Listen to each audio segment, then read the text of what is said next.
Tinfoil hat. Oh, what the fuck are you guys even talking about? Global controls will have to be imposed, and a world governing body will be created to enforce them. Welcome to Tinfoil Hat. We go deep, homeboy. Aaron, open your mind. Drink from the fountain of knowledge. There's lizard people everywhere. That's some interdimensional shit. Wake up, Aaron. This is only the beginning. Dude, you just blew my mind. Are you ready to get your mind blown? Good morning, Swarm, and welcome to Tinfoil Hat. You know I am. You know I'm here to do. I'm here too. Join me as always, Xavier Guerrero, and on the ones and twos, Jay Nice, Juicy Johnny, live. Johnny Woodard, live from the Wise Wolf Gold and Silver Studios. Go to samtripoli.gold, use the promo code Tinfoil, and get precious metals sent to your house for as little as $50 a month. Yes, guys, I'm going to be in Cancun this weekend. And then I might be at the Comedy Mothership next Friday. Ooh. So I'll let you know about that. And then the new year starts with Batavia, Columbus, and a whole bunch more. We have a great show for you today. Yeah. We have deep researcher, Guido. Preparata.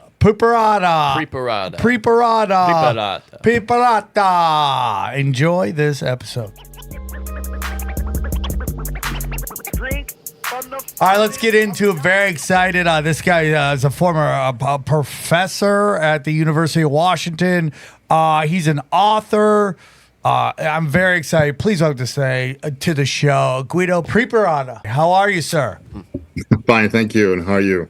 We are blessed that you are joining us. For our listeners who may not be familiar with you and your your work, can you tell us a little bit about yourself and where our listeners can find you?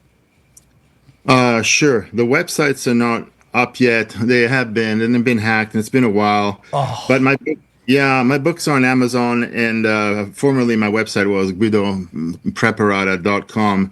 And I was formerly a professor at the University of Washington. Then I went on to teach criminology in Canada, and I was for another 5 years at the Vatican, teaching at the flagship Jesuit University, the Gregorian. Oh, Jesuit! Wow. Yeah, with the Jesuits, and with the Jazz. That's correct. And then I was 1 year I was a Fulbright scholar to the Mideast in international relations, and then I was also in Taiwan with the Vatican Ministry of Foreign Affairs for a fellowship there to study cultural anthropology and money and Buddhism and stuff like that. And then I've been teaching school and high school and junior high in Los Angeles for a few years, and then I went back to Italy a few years ago, and I'm doing and then I'm just starting my publishing house here in Umbria. I'm in the center of Italy, and that's where I'm at right now. Now, did you have to get back to Italy because you couldn't stand the American culture, Los Angeles? No. I'm American born. I'm very attached to it, but things. But yeah, it was hard in LA, and it was not what I remember it to be because I did my doctorate there back in the 90s. It was. 9/11 to me changed everything, and so the country became unrecognizable after that.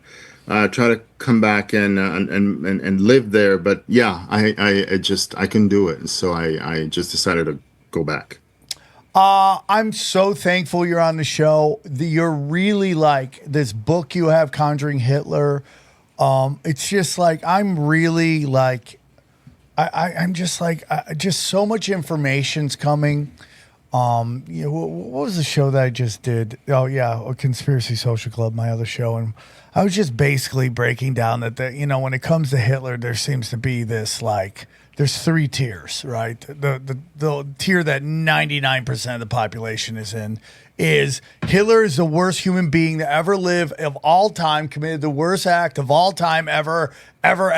Okay, that's what 99% of the population. Then there's about like let's say 8% that believe Hitler was fighting the Jewish banking cabal, trying to save trying to save Germany, trying to battle the Jewish banking cabal. And then there's like this 0.2% that, basically thinks Hitler was controlled opposition. That's where I'm at. That he's controlled opposition and that he was used to, in my humble opinion, destroy Germany from the inside. I think there's some biblical reasons for that. The battle of the pagans versus the lost tribes and all that stuff. And the reason I bring that up, because we'll get into whenever you want to talk about that. But for me, really, it is like there are so many layers to this, to like who runs the world, who's behind everything. And I just think it's always like the same group of people and it goes beyond the Abrahamic religions. It goes much, much deeper than that. So I'm very excited to have you on. These are some very black belt, what we call dangerous conversations that we have on Tinfoil Hat. Where do you want to begin? Yeah, Hitler. Hitler to me. Hitler to me is I'm control opposition of the three you listed is the best. Although to me it's still a mystery.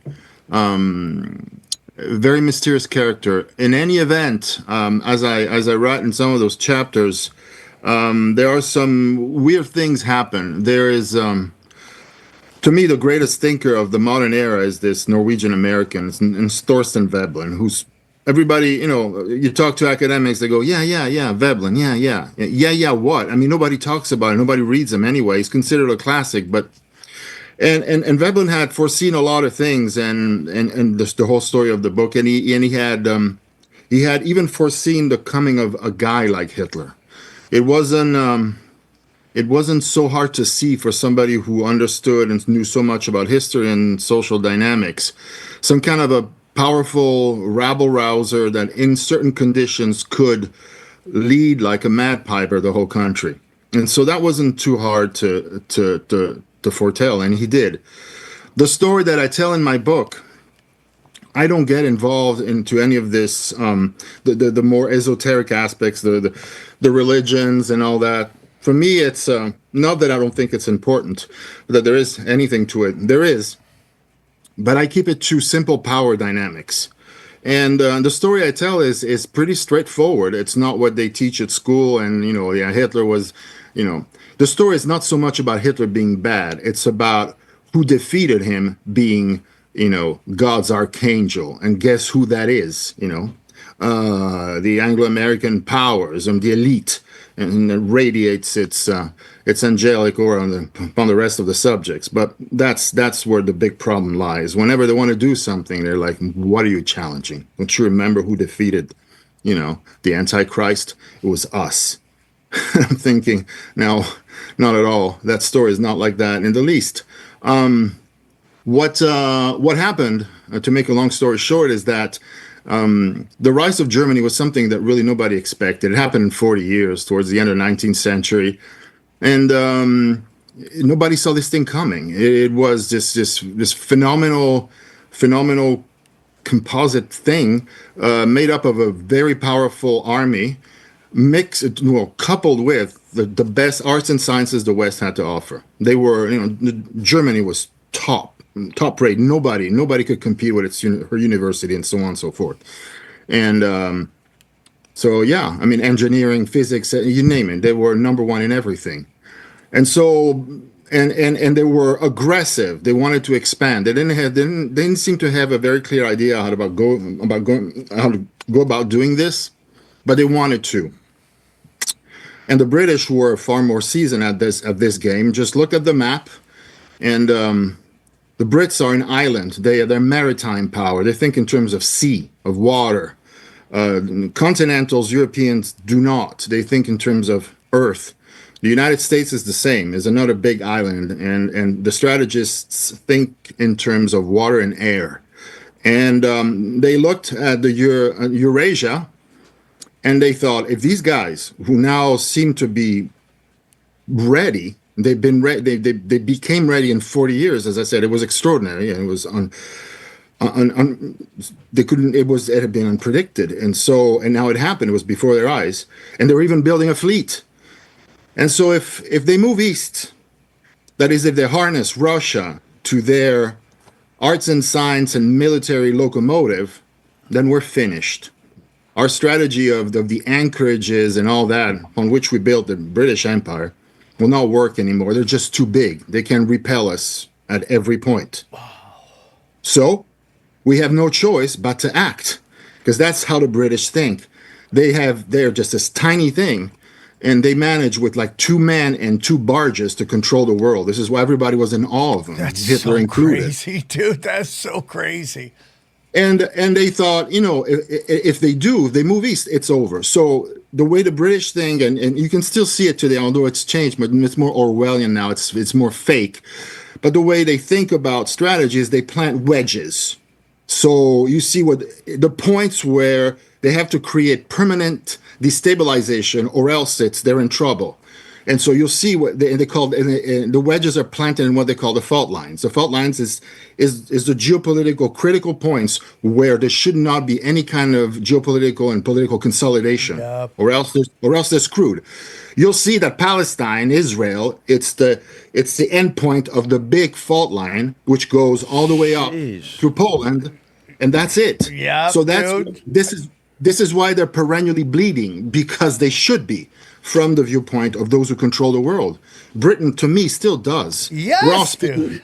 So we're all speaking English to one another. You're thinking of the United States. They never left. Yeah. So it's obvious. And so, and they look upon, if you read, the writings of the great strategists and the great stewards of the empire, people like Milner, they look upon America as their child, their baby. They love it. It's brawny. It's impulsive. It's theirs. It's their creature. And it's this bully they launch forth to, break stuff wherever they want and however they want. They're still thinking these terms. British aristocrats, they're caste, and one should never really underestimate them because they are far ahead in this game. So to come back to our story, so they saw that and they say, okay, we got to act. We got to act fast. And so this is how, and slowly, and this is, it's not question, it's documented. You have just to put together, it's in the history books. And it's not the stories that are mostly told, but you'll find them. And they start to engineer one war after another. World War I, it's not revisionist history. I mean, they completely engineered that thing. What was World War I? I mean, Quigley said it in Tragedy and Hope. It was an endless siege around Germany. The Germans fell into the trap like a bunch of rubes. They really were not in any way equal to the Brits strategy-wise. They were played non-stop, and they realized it, but they kept going. In any event, one giant siege around Germany, and the Russian front collapsed in the midst of that. The whole story of Rasputin and all that, fantastic. The Russians are like, we're hemorrhaging. We lost 1 million men, and why are we doing this, And so that's when it's 1916, they're thinking, screw this. I mean, we're out of this war. And so that's when they make the Tsar fall and bring in at the same time the Americans in to reinforce the Western Front. When it came to killing the Germans, America brought 2 million men. You saw, and during the Russian Civil War, when the Bolsheviks were seizing power, there was virtually no one. They just let them go. That's the other very important part of our story. So anyway, so the Germans collapse, but Germany collapses, but it's not razed to the ground. It's not defeated she's not defeated on her own soil, and the British are not going to have it any other way. She must be destroyed. So World War II and the story of Hitler, which I called an incubation, begins then, and the seeds are planted in Versailles. Conspiracy theory, no. The most beautiful piece to me ever written in political economy was written by Veblen, who was at the time, I think, an assistant professor at Chicago. He was one of those young guys that was brought to staff the Rockefeller's University back in those days. And he writes this review of this book that was very popular in those days, kind of a lukewarm, pro-Germany, written by Keynes, the very liberal thing. Poor Germans, we've been really mean to them. At the Treaty of Versailles, we impose these reparations. They're going to be angry. Yeah. Yeah. And Veblen says, this is nonsense. This book is just some kind of, it's kind of the typical Christmas gift you buy at Barnes and Noble, a worthless book, especially written from somebody he was there in the British delegation. And he writes prophetically, these reparations will never get paid. They're just a distraction. What they're meant to do, they're meant to destabilize the country enough to create a lot of resentment in the middle class, which is going to be then predisposed to vote for a new militarist vanguard, a lot more aggressive than the old one, which is going to be launched by what he calls the elder statesmen who have drafted this sneaky treaty against the Bolsheviks. Man, it's so deep, bro. It is the 5D test they talk about. This is 1920, so crazy. 1920, he predicts the invasion of Belarus, the fateful June 41 invasion where, Europe dies that day and the Brits are uncorked the champagne. He predicts it with 2 decades of anticipation. So that's that's the story. It's crazy, dude. He writes this in 1920 in his book about Germany, where he was very critical. He also saw the militaristic coming of Japan ahead of his time. Though Japan's going to side with the Allied powers in World War One, but not in World War Two. He sees all of this. He's going to die in 29, but he had seen everything. It's just extraordinary. I don't know why For me, just one should read him in school, not in any of that. Could you give the name again? Could you give the name how again? do you spell that name? Could you spell that? Yeah. Thorson Veblen, V as in Victor, Eblen. He died in 1929. He's the greatest sociologist of all times. I mean, and these are part of his it's VEBLEN. analysis on current events.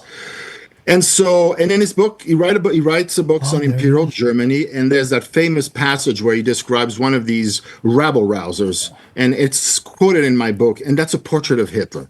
So it's not so much that Veblen genius is so sharp, it is, but the fact that it's not so exceptional either. He with sufficient erudition, you could read in the mind of the plotters of British strategists who started at that point to incubate the phenomenon that Veblen was discussing because Germany, they were not done yet. So the Republic of Weimar is going to be this incubator. It's a captive republic. It's completely constructed by the Allies. The Germans never stood a chance. They are in a cage from that moment on.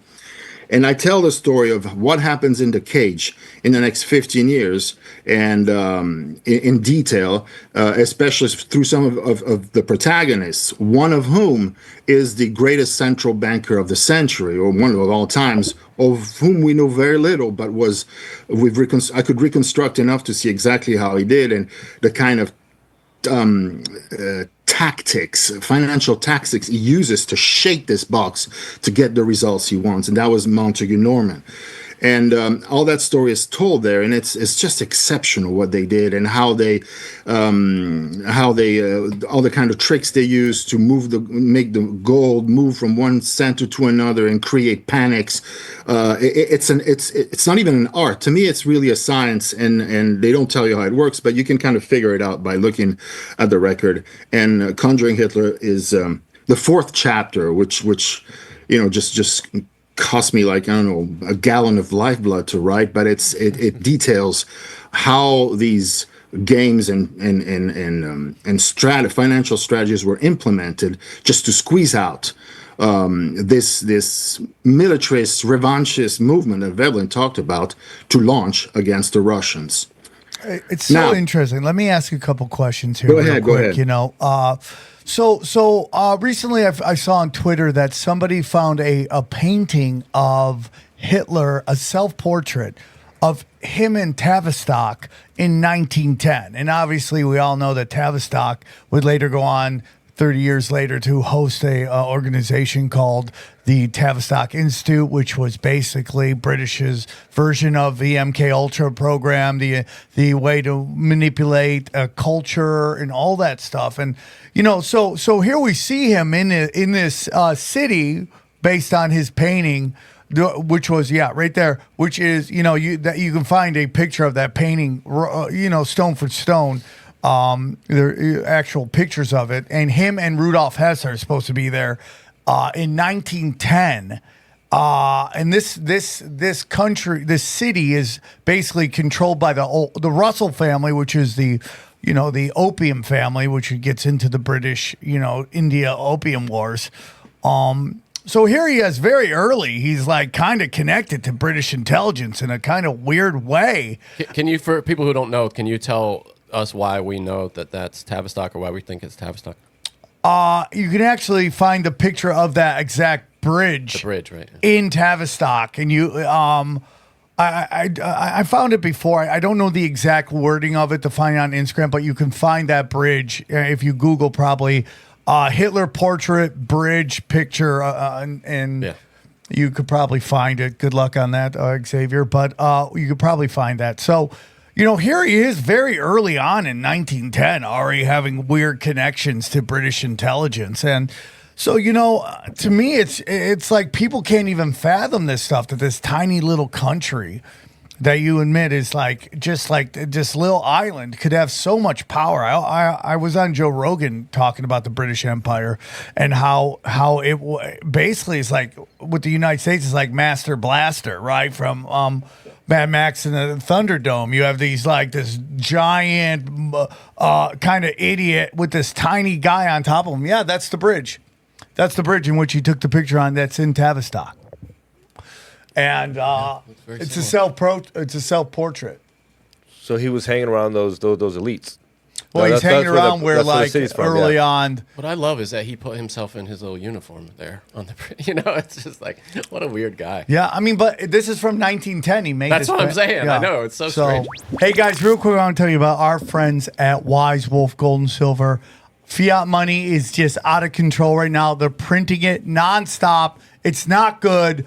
Gold and silver, stable. Let me tell you about Wise Wolf Gold and Silver. If you're paying attention, you know the de-dollarization is real. Fiat is fake, and you don't want to be left holding the bag when the dollar collapses. Gold and silver have been money through all of recorded history and are an excellent way to protect yourself from inflation and geopolitical turmoil. That's why I trust my friends at Wise Wolf Gold and Silver for all precious metals. All things precious metals. I love it. I am part of the Wolf Pack. Every month I have precious metals sent right to my house, and I love it. See, Wise Wolf Gold and Silver is veteran-owned and A+ rating by the Better Business Bureau. No transaction is too big or too small. You can even roll over your 401k or IRA into physical gold and silver.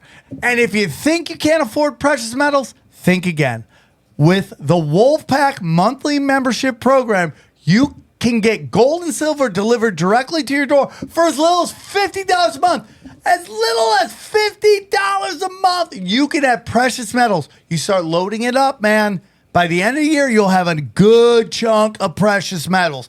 Dude, it's crazy. You just go to samtripoli.gold. You can see all the different plans they have. Man, it's like $50. Lone Wolf, Warrior Wolf, $125. Alpha Wolf is $250. And it just keeps going up. Sent to your house. Right there. It's that simple.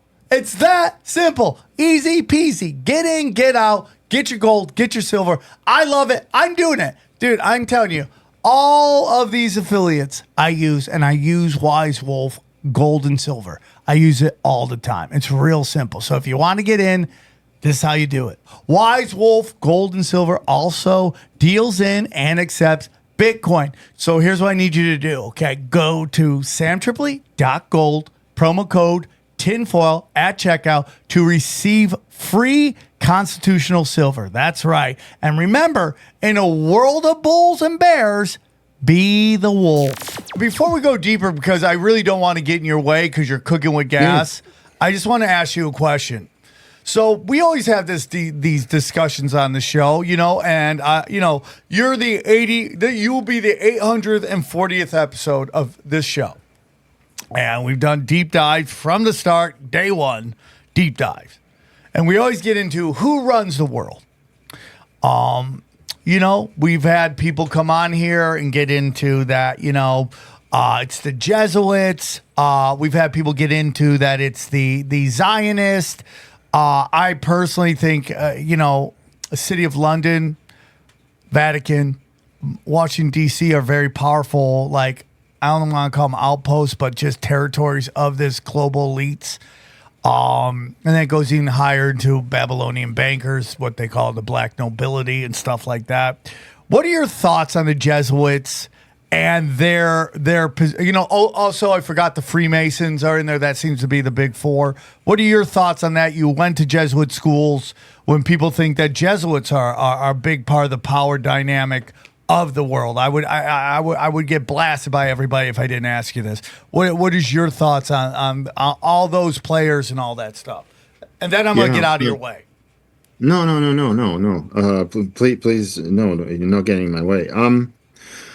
I have not been deep enough in the secret of princes to know. I mean, I've been with the Jesuits, and I've met Masons as well, and I've seen things also through my own father, who he was a physicist and he was involved in cold fusion and a variety of things, and he also got to see things, and I heard and I saw them through him as well.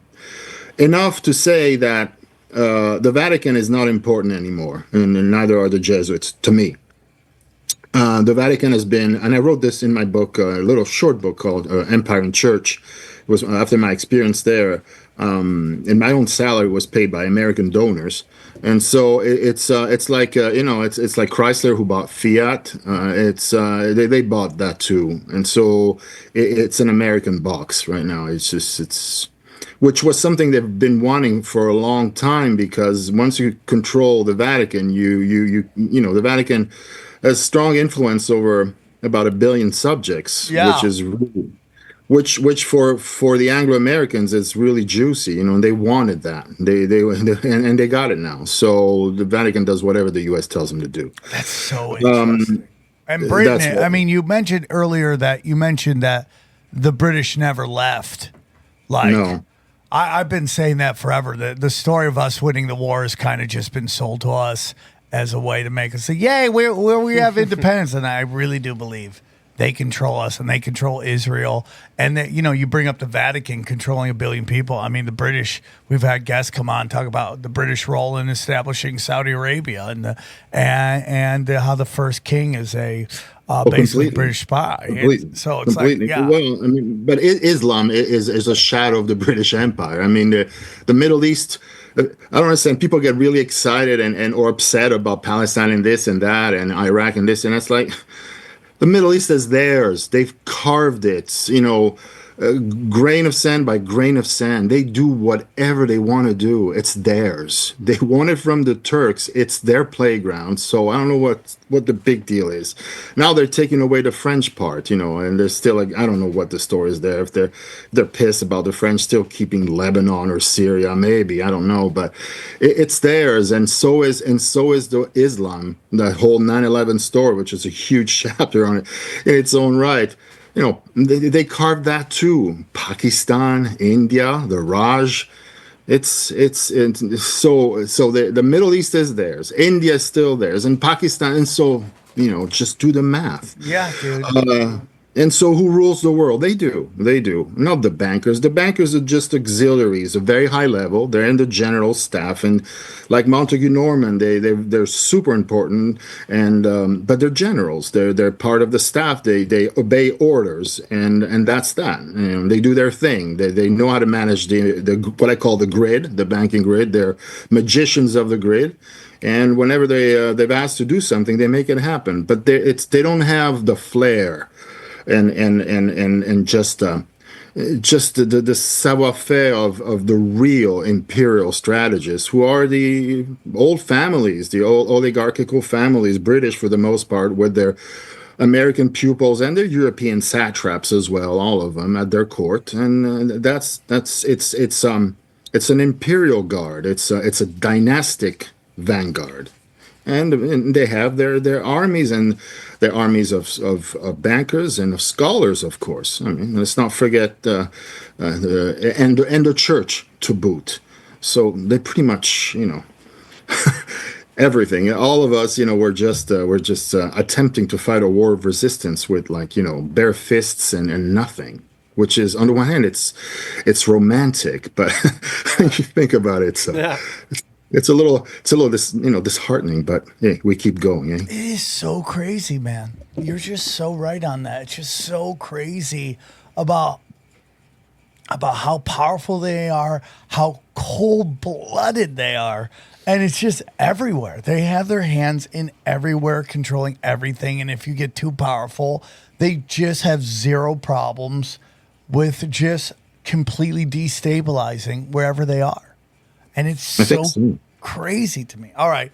So I'm sorry we got off the thing from Hitler, because I do think it's very important to everything. I think what you see right now in Germany is just them again, like culturally, what is happening in Germany, I think is just, it's all destabilizing. It's meant to destabilize this country from being able to come together and just be any kind of danger to the British Empire. 100%. 100%. Do you think they have their hands in China? Absolutely, yes, of course. I mean, China was the pet project of Nixon, right? The famous trip to Beijing in '72. He was the one who was seeing 30 years ahead of his time. It's probably one of the greatest emperors that the United States has had, was him. The demise of Nixon is a big story in itself, really interesting character.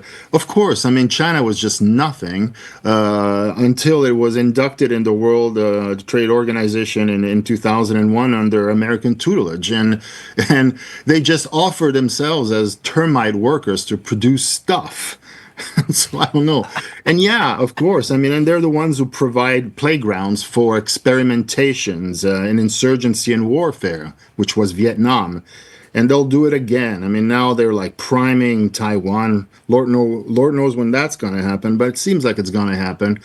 And I remember when I was in Taiwan, I even met some of those crazies, the anti-Chinese, who are very, very pro-Japanese. You know, they're readying themselves for a Holocaust there too. When it will happen, hopefully never. But yeah, they're priming everywhere. It's part of the game. But now we're in different territory. This is more Orwellian. It's a stage wars.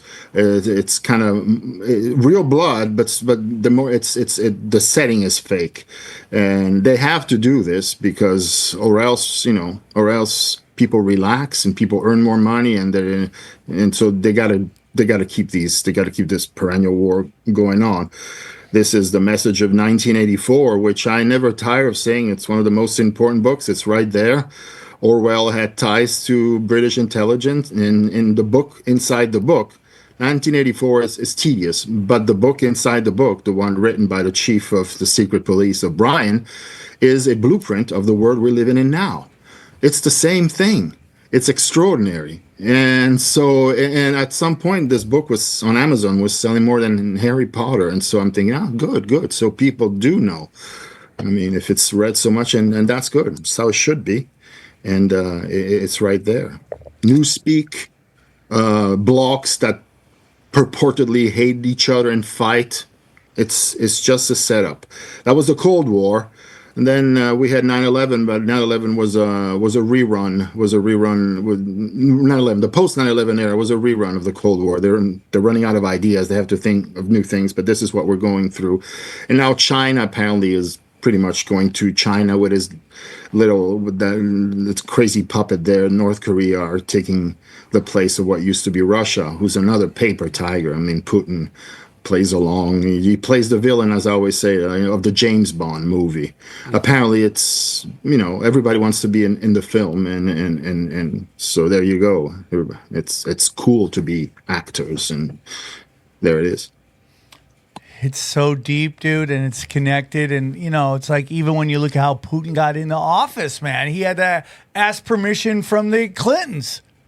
Like Yeltsin called the Clintons and go, "Hey, is this dude cool?" And he's trailing in the polls. He's trailing. He's going to lose. What happens? Chechen movie theater slaughter. Bang! All of a sudden, his approval ratings go. And he's never looked back ever since. And they all need, it's like oligarchies help oligarchies. So they use a mass shooting for that? Yeah. to get him in, and he's never looked back since. And everything going on right now is he uses the United States and he uses everybody to get the Russians behind him. That's just how it goes. Everybody needs a boogeyman, right? Mm-hmm. It's super crazy. Okay, so where do you want to pick up from the? I'm sorry we got off the Nazi stuff because I do think it's so important, and it's like they are everywhere. They are everywhere. Like what we're watching right now in Canada is a straight up same playbook that the Nazis used in Germany. They are slowly stripping gun rights away from the Canadians. They started with they had a shooting which had all the hallmarks of a false flag. They took away some, and now they just literally took away like 355 different guns. Buybacks? And they're sending them to the Ukraine. Come on, dude. It's like so crazy to me. It's crazy. I didn't know about this. Yes. And, his second in command is her parents were Nazis. They gave Nazis a standing O in their part. I mean, everyone's like, can they do that? I'm like, dude, that's who they are. This is who we are. They're everywhere. It's crazy to me. Indeed. So, we can go wherever you want. Do you want to get back to Hitler or do you want to get back to the British? No, it's whatever you want. Whatever you want to talk. I'm loving what you're saying. I just had to ask a couple questions, but there's so much. Whatever aspect interests you the most, I'll do my best to address it.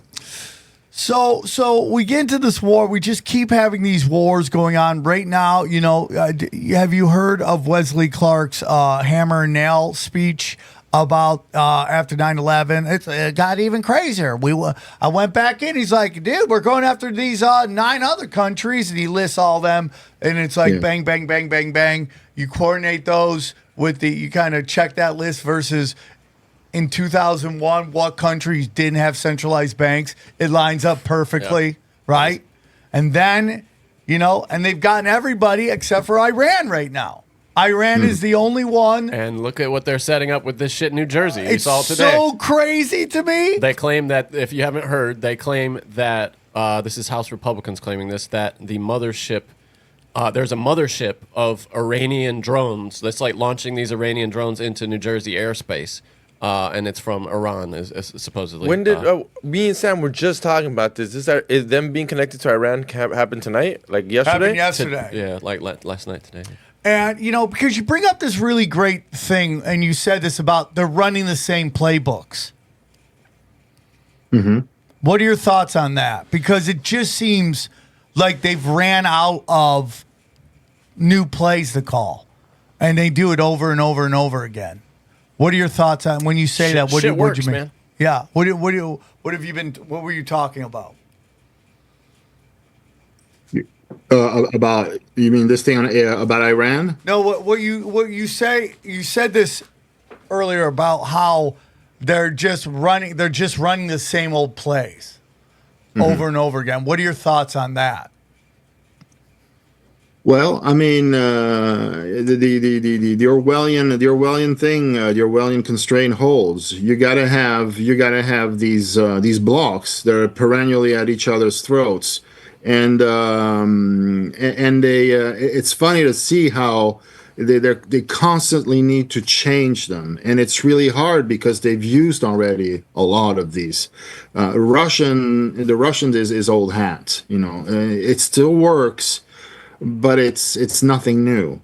What was kind of new was the Bin Laden thing, and but now kids were born in the thousands don't even know who Bin Laden is, and those who are older to remember, he was portrayed as he was the evil caliph from a Disney movie, but he was the new Hitler, and now he's just. Because he's a cutout. To me, he doesn't even exist. He's a hologram. And but they created this thing, and so which goes to show that they are in constant need of it's very much a show. It's a TV show. In the book of 9/11 that I've written on, which has been an obsession for me, because for the longest time I couldn't make sense of what that was, and finally it came into focus. There's that famous quote by an official of the Bush administration. It's not known who it is, unnamed, who told you all remember this, a journalist, a New Yorker a journalist of the New Yorker, and he said something that the gist was, "We create reality, you interpret." Yeah. And it's not just that it sounded arrogant, and I don't care about arrogance. It's extraordinary, and it gives you this idea that there is no reality, politically speaking. It's a show. It's a TV show. 9/11 was a kind of a 20 season show, 20-year show that ran for a long time, with some seasons, the first seasons being the good ones, and the other just losing interest after a while. That's how it was, and then they finally closed that. And what gave me the clue is that they and you remember when they demobilized, everybody was, oh my God, this is so unacceptable. We're leaving the country to the Taliban. And up until yesterday, the Taliban were like, some kind of atrocious breed of people, and now we're just leaving the country to them. And it's like, I mean, wake up. These guys are extras in the movie, and the reason why they're leaving Afghanistan, and as I just put the connected the dots, and in 2008, no, actually, shortly before 9/11, the central banks of the U.S. and the U.K. were complaining that their bills, big cut bills, 100 and above, were just vanishing, sucked like a vacuum clears somewhere in Central Asia by the big mafias, and to keep the drug trade going. That's how it was transacted, which is a problem because America controls the world with the dollar, which means it just creates it out of nothing and pays with it for stuff, the best stuff it can buy, including military bases. This is how they do it. Nobody knows this. Nobody tells. I've written a piece on it. It will be on my website. And this is how they do it. And you can find out. And it's how they do it. So they print the dollars. And if they don't come back, big problem. Because then you keep printing dollars that don't come back. You're weakening. You're creating inflation. You're weakening your weapon, which is the dollar, with which you buy stuff. So the dollar have to come back. So they were complaining about this. They were really worried. And then 9/11 happens, and then you realize, when you look back upon it 20 years later, is that all these insurgencies, and this was told in a very small, modest, timid book by a very young Italian reporter, went there and was, he just was hanging out with the military of NATO, Italians and Americans, and he was just asking questions and so on. And everybody was like, hush, hush. What was happening is what at home they said, oh, there's been an insurgency and so on. This young guy said what they call insurgency was that all these people that were most of the action happened where it was in the opium rich regions. Yes. They had apparently some kind of an agreement on how they were sharing or divvying up the dope. And it seems that every time the Americans or NATO was overstepping the agreement, the Afghanis got pissed off and they start shooting at them. And that's what was happening. So what was going on? They were there, NATO was there, to take the heroin, the opium trade back in its own hands, peddle just so what they were doing. They take the stuff, they would ship it on their planes, the NATO planes, which would reach the NATO bases in Europe. And in Europe, from the NATO bases, the local mafias would come and they would just sell the drugs. In this way, that cash, which the central banks were lamenting had disappeared, would be taken back. They got the greens back, all those bills. And then you say, well, what are you talking about? Nobody talks about this and so on. So where is this coming from? Where it is coming from? Yeah, In fact, it's not documented or anything, but there was this sensational announcement that this United Nations director, the United Nations has an office in Vienna that monitors drug trade and all that. And generally, these guys have a very delicate position and they cannot talk very much. But this one, I don't know why, decided to just drop this bomb. And he said, yeah, the banking system was kept afloat thanks to all the drug money that came from Afghanistan. And he wrote this in 2008. And then you realize that's exactly what he was doing. This kid, the Italian, was terrified. So he wrote and was saying without saying, but he said that. And he said that everybody he interviewed was likewise terrified. Nobody was talking. The military said, but that's what's going on.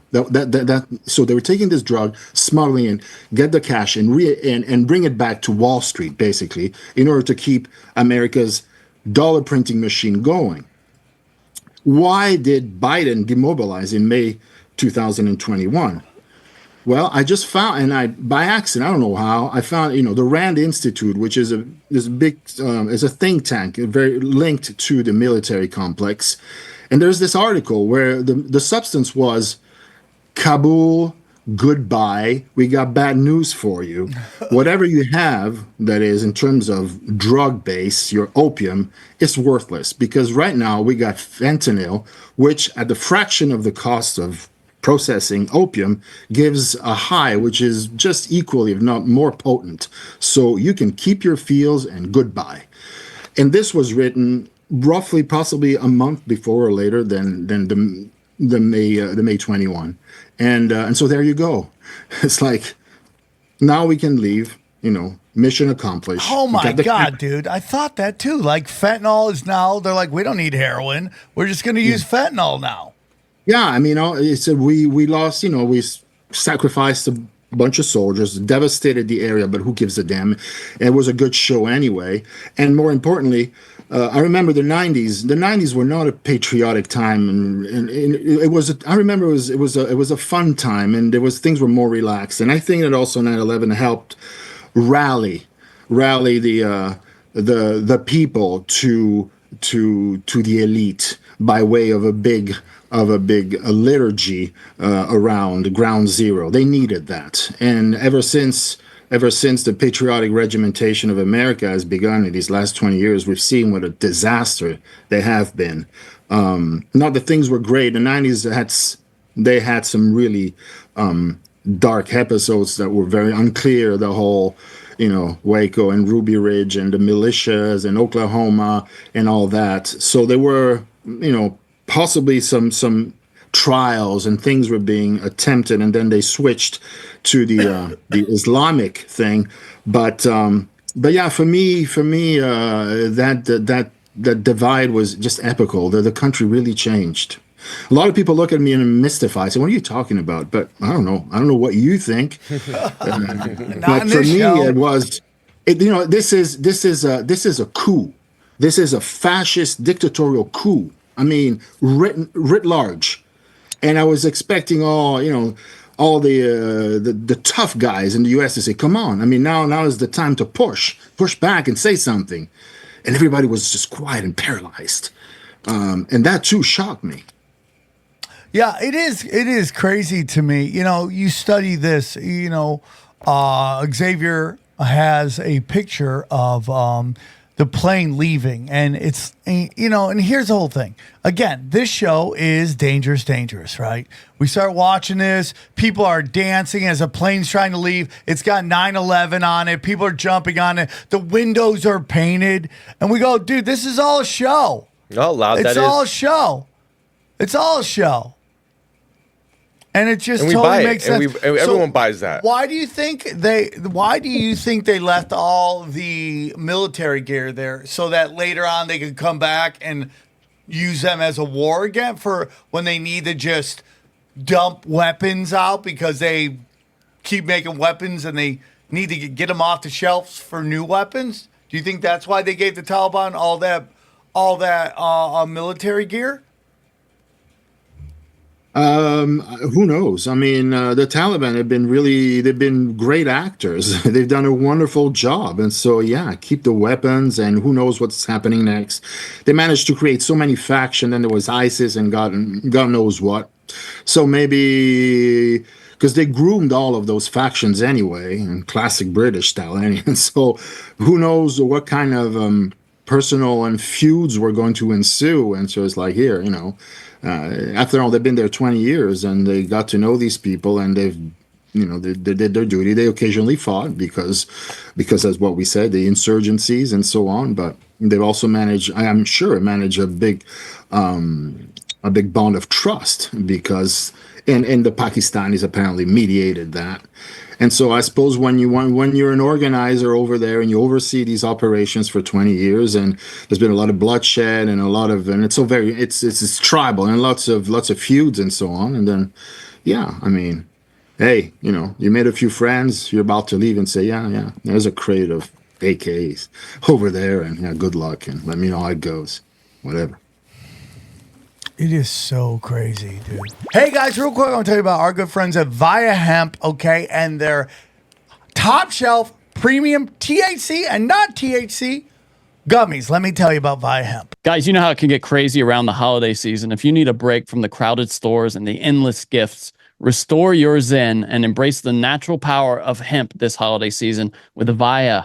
If you want to unwind and recharge, Via is the choice. Whether you're enjoying a quiet evening at home or embracing the festive cheer, Via's premium THC and THC-free gummies will help you find your perfect holiday balance. And balance, that's the hard thing to find around the holiday seasons. I know we know about that. Hell yeah. Via is well-renowned for their award-winning THC and THC-free gummies and vapes, THCA flower, soothing topicals, and calming drops. I need a calming. I love calming drops. Me too. I love the calm fly drop.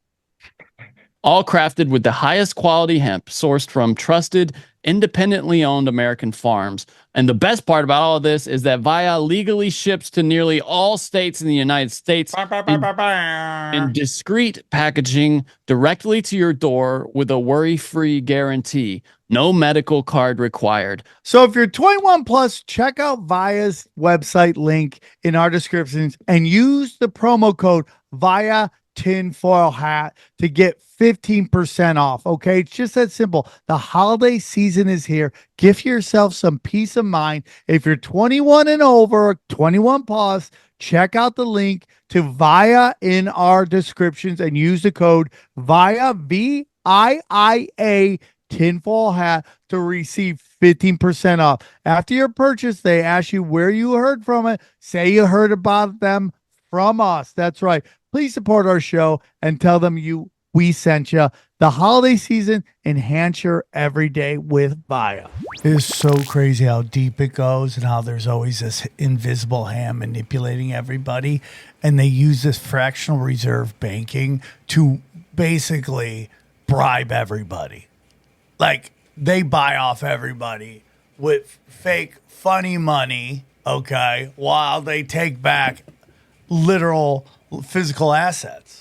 Like even if you do it on like a smaller basis, buying a house, right? They give you a loan, which you don't even get the money. It's just you give them a loan to give, and then they take something, they give it to someone who you're buying the house from. But even they get ones and zeros in their bank account. Here's a bunch of ones and zeros. Okay, so they're gone with their fake money, and then you got to pay them back your money. And let's say you default. So they give you a loan that you can't really pay off, and they know you can't pay it off. So you default on the loan. Guess what they do? They take back a real asset. Yep. Now they own the house. No, well, yeah, there's that, and the banking is, the mortgage. They mortgage life, and they have this power to create money, which is subcontracted to them. And in most cases, then, as you very well know, it's not so much of getting the principal back. With the fact that you're tied to the loan, they can extract interest forever, and that's what really keeps them going. And yeah, so there's many sides to it. And the problem, however, also in terms of revolution and revolt and rebellion and so on and so forth, is that a lot of us, anybody who has a bank account that earns money participates in this usurious extraction of wealth from others. So it's complex. This is why I always say here, also in Italy, and people, and we're talking, what should we do? And I said, well, what should we do? The only way to resist is to be able in a position to create some kind and this is why you need some kind of legal genius, which I personally do not have, to figure out a way to insulate communities or cities or municipalities, or create just groups of households in such a way that they can be protected from the two main channels of extraction, the two big suckers that are just which they plant into us, into the population, which are through taxation and through the credit system. So if we're able to control these two autonomously, with people's banks separated from this, an economic circuit linked to them, this is how we could resist, and also try to distance ourselves as much as possible from being taxed. But you realize that at this point, it's like it's open warfare, because to them, these are the two main ways of controlling the population. So from the moment you start to advocate such a thing, you become public enemy number one. You know, you become an agitator. It's very dangerous. It's very dangerous. And so there's lots of good people, even some really hippies that are all into this money reform, and I know them, and I talk to them, and I tell them, look, if you want to be real about this is really dangerous, because you're going at the heart of the problem. It's not so much they come with bludgeons and so on, or they extract wealth with physical threats. It's not done like that anymore. It's those two things, and so they got us framed pretty well. When you see the president of Argentina now doing tax reform and cutting out like 90% of the taxes, what are your thoughts on that? Do you think that's real at all? Does it have any chance of doing anything? That's a good question. I don't know. I don't know what's happening in Argentina. I haven't studied it. Yeah, I mean, he seems to be cutting down the taxes. Elon Musk, your thoughts on him? Elon Musk. I don't know. He's become some kind of a guru, the divine guru. This guy, to me, he's PayPal guy, and that's it. Now, yeah, great business transaction, but I think, and he sold it for 1.5 billion to eBay.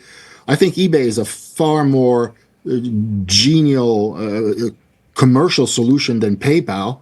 Now, how he went from this to becoming some kind of the visionary of the 21st century, I'm not sure. But then again, he's in Trump's government, so it's it's part of the giant buffoonery that all of this is.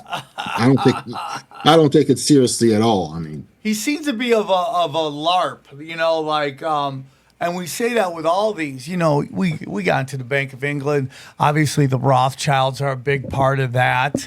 Mayor Rothschild and his story, like, it was a 12-year-old and he took over this major bank and he was just so smart and just sent his kids everywhere. And it's just like, if I've learned anything in my life, is that,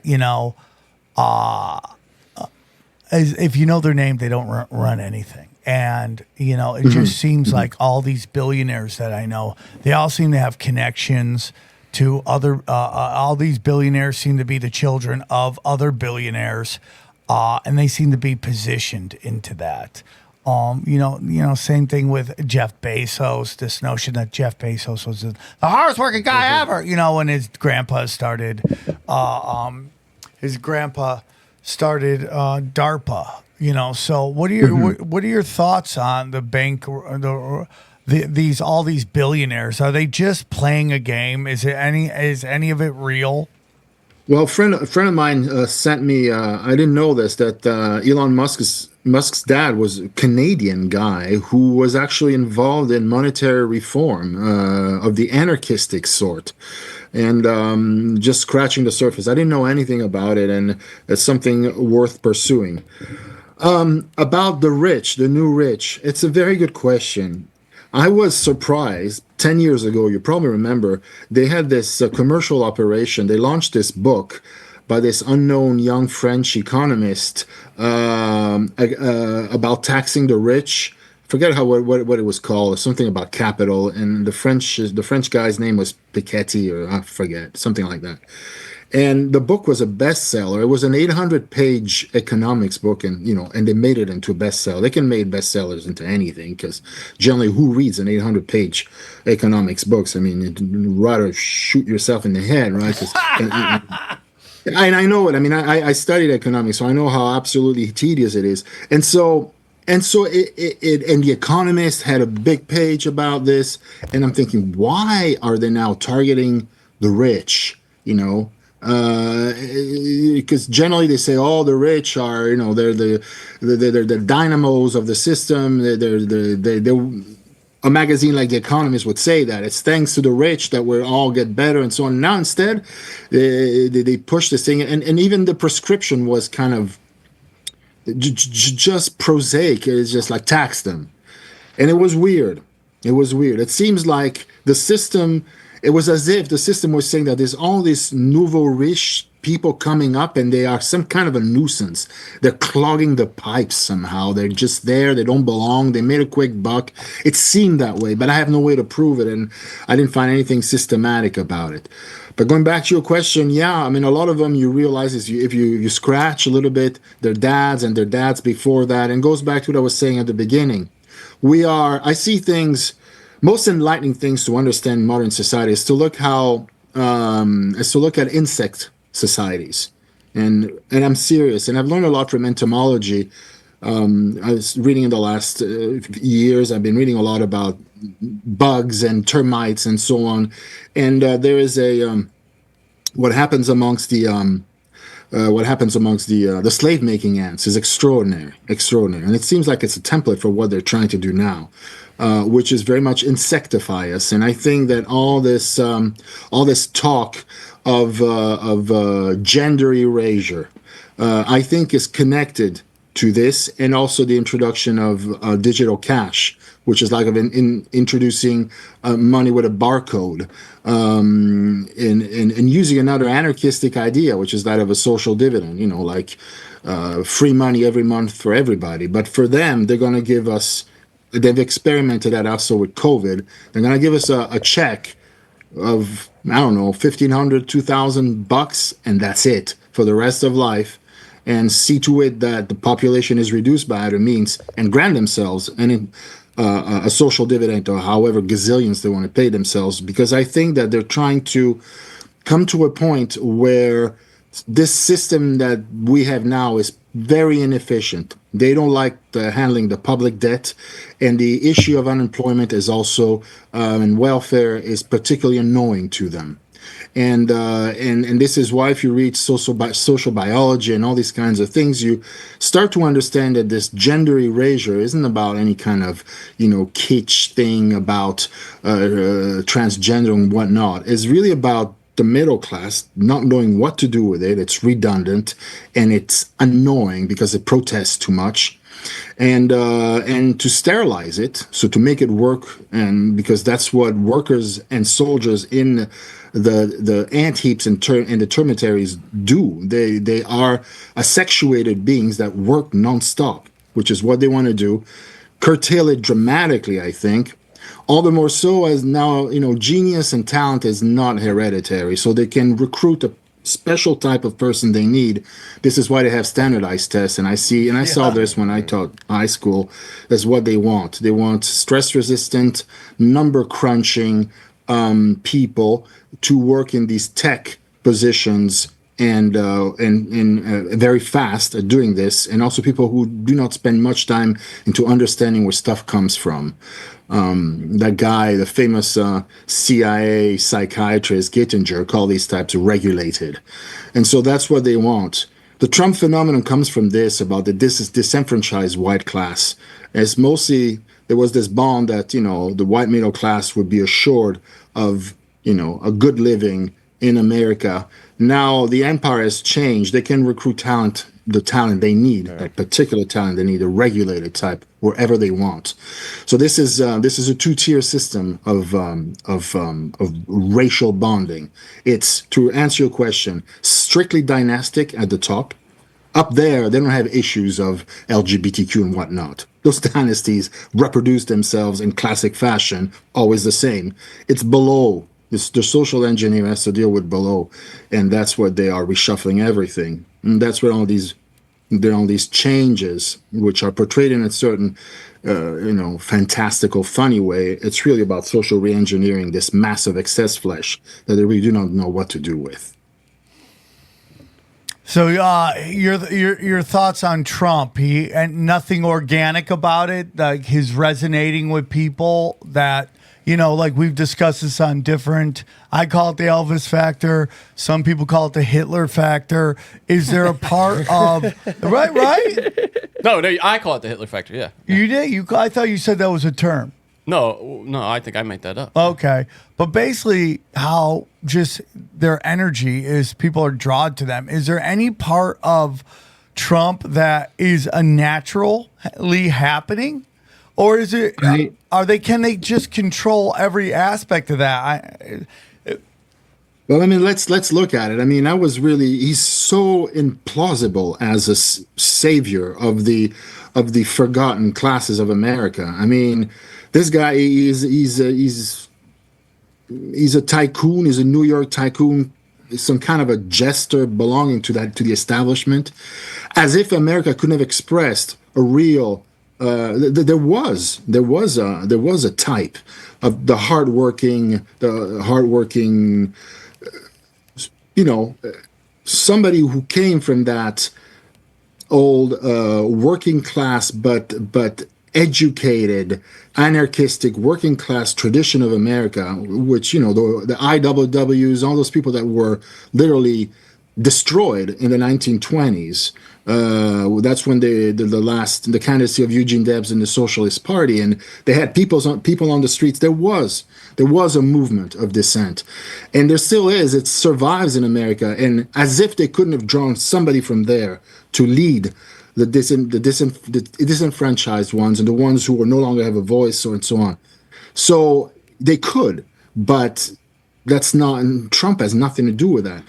People, I think, have turned to Trump out of desperation. Those who have felt left behind or fooled and cheated by the system. This is what was offered to them. I don't think anybody really could like the guy because he doesn't. There's nothing in his pedigree that resonate with their lives, but that's what they've been given, and so reluctantly they follow him. But I don't know. I mean, from what I know and what I've seen. In all those years I spent in the States, there is a very strong culture of resistance, but that certainly isn't Trump. To me, he was just a buffoonish piece of the establishment that was used to flush out and some kind of a probe to figure out after these changes how much opposition there was to the establishment and how dangerous it was. And we saw, and he did his job, and through his presidency, it could be seen that this mass of people left behind and hostile to a certain extent to, quote unquote, the system is vast, but really harmless. And so now I don't know what they're doing. I always thought that his presidency was just an intermission, but now he's back there, which is something I wouldn't have predicted. So I don't know. But he's, as I said, very implausible character. I don't know if I have lots of friends who say that there is something very American and genuine about him. I don't know, maybe, but his profile is not that of a man of the people at all. So I was shocked. I was shocked that people would rally to that. Are there times that leaders sometimes do what I pull a Pinocchio where they go, I'm a real boy. Like they're like, I am a real leader. I can control this. Like Muammar Gaddafi, right? Wants to get off the petrodollar, wants to go to the an African currency that everyone would trade. Is talking out about like how they're going to get a virus coming out, how they're, all this stuff. Is there any chance that we could ever see a way for someone to go, I have a chance to be something special here? Like Trump, is there as a leader? Yeah. The way they No. No, absolutely not. The only way to resist is we organize ourselves at the base, ourselves. These guys are all phony. No question about it. Impossible. With such a system, inconceivable. I think that the only way is that we're so behind, but we have to figure out how to organize ourselves in silence to boot, not to be detected too much. Precisely in light of what I was saying about avoiding taxes and minting our own money. This has to, no. The resistance comes from the grassroots, and the leaders is us. There is no savior. Do you really have to go back to Debs? Is that how far you have to go back for someone at that level, at the level of a national candidate who had Debs? I mentioned Debs because he was the last candidacy of the American Socialist Party. At the time, there were still anarchist leagues in the United States, and really good ones and good thinkers. They wiped that out. Even in Centralia, where they really butcher them, there's no trace of where they held the kangaroo courts and so on. So I had to look for them. One was just a bar being remodeled, because that's a tradition that I revere. And the resistance in America ended a century ago. So I mentioned him because I say to Americans, you want to resist, you have a tradition, and you have it died on that day. But before that, the books are there, the letters are there, the testimonies are there. Go back to it, make it yours again. There's strength in that. Do you think it would have to be with that kind of system, though, with a socialist? I mean, do you think it could come from more of a libertarian anarchist populist movement in America? Yeah, and this is the only way. It's the only way. We organize ourselves. I'm sorry, to which of those? To which of the was it more socialist or libertarian anarchist? I'm with the anarchists, 100%. Okay. Yeah. There we go. Yeah. Well, I mean, the greats, Proudhon, and these are our fathers. I mean, absolutely, yeah. Okay. So, you talked about the Middle East, the carving up. A lot of people are not very happy with Israel right now. I think, again, it goes back to the British Empire controlling trade routes. They are exposing how much control Israel has on America right now. Basically, that it's come out that there is an agreement that the United States will always 100% pay off Israel's debts. What are your whole thoughts? I know you talked about Palestine and all that stuff, but I mean, what are your thoughts on what's going on with Israel right now? Can Israel survive? Basically, the international community seeming more and more to get fed up with what they're doing. Yeah, it's a good question. I don't know what October 7th is about. I have friends in Russia who came up with this crazy conspiracy, which I'm sure you've heard, that it's connected. Ukraine and Palestine are connected. In other words, they want to make Ukraine the new Israel, and Putin will foot the bill. I've heard that. Yeah, we've all heard it. I don't know. It sounds crazy to me. Because that goes back to the Khazarians. Israel. Even Chomsky, it said, if I remember correctly, it says if the U.S. pulls the plug, there is no Israel. So the story about which is the case. So the story about Israel influencing the states, I never bought it. They are Israel, going back to the geopolitics of the British Empire. We're talking initially about. Is the end of the fault line. It's been one of the chief wedges created by the British Empire with the Balfour Declaration in this general plan of hostility against the Eurasian landmass. Classic. And even Churchill said, we need to have an outpost there with very nationalistic people. So, I mean, they go about it really, really with method. Yes, dude. It's just, it's imperial management 101. So it's how it's done. You just make it so it's a pretty like homogeneous? Is that what it is? Homogeneous, excuse me. Population, no outside descent, and they can just say the most insane shit, and nobody calls them out. And they talk about people like they're animals, and that's what these power people want, because they're going to clear out everybody. You give one side weapons, you give the other side no weapons, and then the other side that has weapons, they're controlled by the other side. And they just clear it out. This time, however, things are different because now they, for reasons that I don't know, but what's certain is that they're making the narrative, so to speak, the story about we create reality and you watch and interpret whatever we create. Now the narrative has shifted a little bit. Now in some of this TV production, the Israelis, for the first time, from the Western side, have been depicted as somewhat mean. Yeah. And so now, even here, you go to, there's this big, there's a big chocolate festival, and they're selling Palestinian flags. I'm thinking, what? And so that too for me is screwy. All of a sudden now, from what always has been the pro-Israeli, Italy is an American colony, so the official view is always pro-Israel. Now instead, you hear some dissent. So they've been spinning it against, in part, Israel. That's new. So we have to see what that means. We don't know yet. We have to see I don't know yet. I don't know why they're doing, but they have. This is new. And so I don't know what they're pursuing, but they're pursuing something. But I've learned not to believe in anything, knowing that everything you see is a fabrication.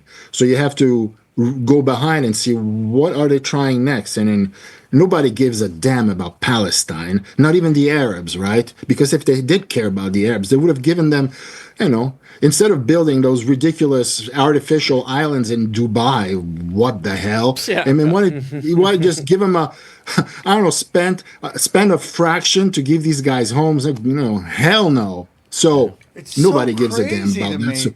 So let's, it's the question, who knows what game they're planning, but every time I hear compassion, help, and this and that, I start to laugh. I know it's cynical, but what the hell? That's it's sad. It's just sad that everyone sits around and just allows this to happen. And you're totally right. It's just like they just slaughter everybody. The British Empire, and who knows if there's layers upon that. You say old families. I think that's what it is. These really old families just carving up motherfuckers. And, they just took Syria. Turkey's a giant part of it. Like you're Muslim, you're a Muslim nation, and you're joining these people who are just killing your neighbors. And it's just like, because they're all controlled. It's all controlled. And, if you look at the Greater Israel project, it takes up chunks of Saudi Arabia, chunks of Turkey, and they don't care. They just don't care because they're all controlled. They're all bought and controlled. It is just absolutely crazy to me.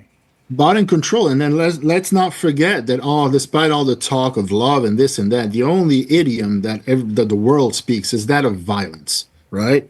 And so again, going back to what I was saying, and violence is the ultimate word. And Britain has conquered those lands with the guns, and so it's theirs.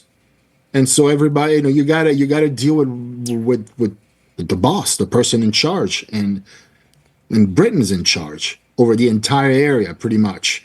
And as you said, Saudi Arabia was built by the Anglo-Americans, and so then it's not even fun anymore. This is why fun, in a sense, that's not even a war anymore. This is why it's Orwellian fake. This is why there's this whole emphasis on creating a show. So this is why they have all these. They have what I call screenwriters, script writers in the power apparatus to write these wars up. Crazy. They have to create scenarios nonstop. As I was saying, for as formidable as the Bin Laden story was, which was out of Aladdin, it just just poofed after a while, and now they need new ones, which goes to show it's with exactly what Orwell is telling you. It's a show, and a show is paper thin, and so it needs, and they're at it day and night, creating new scenarios, creating new incidents, and so on and so forth. So it's extraordinary. And not to go and talk about bioweapons and all that. What really mesmerizes me the most is not so much about these elite and how monstrous they are, and they are, but it's all the folks like us who work for them and actually do. They you can't tell me that they're not complicit. They know, I mean, what they're doing, and how many are involved in this, and how many have to keep quiet to keep their jobs and so on. Yeah. And so this leads me to another point. I always said to myself, there comes a point where they got to stop, not because they got to stop because from a moral viewpoint, because they control everything. We in the middle stratum, we're impotent. They got us by the groin anyway.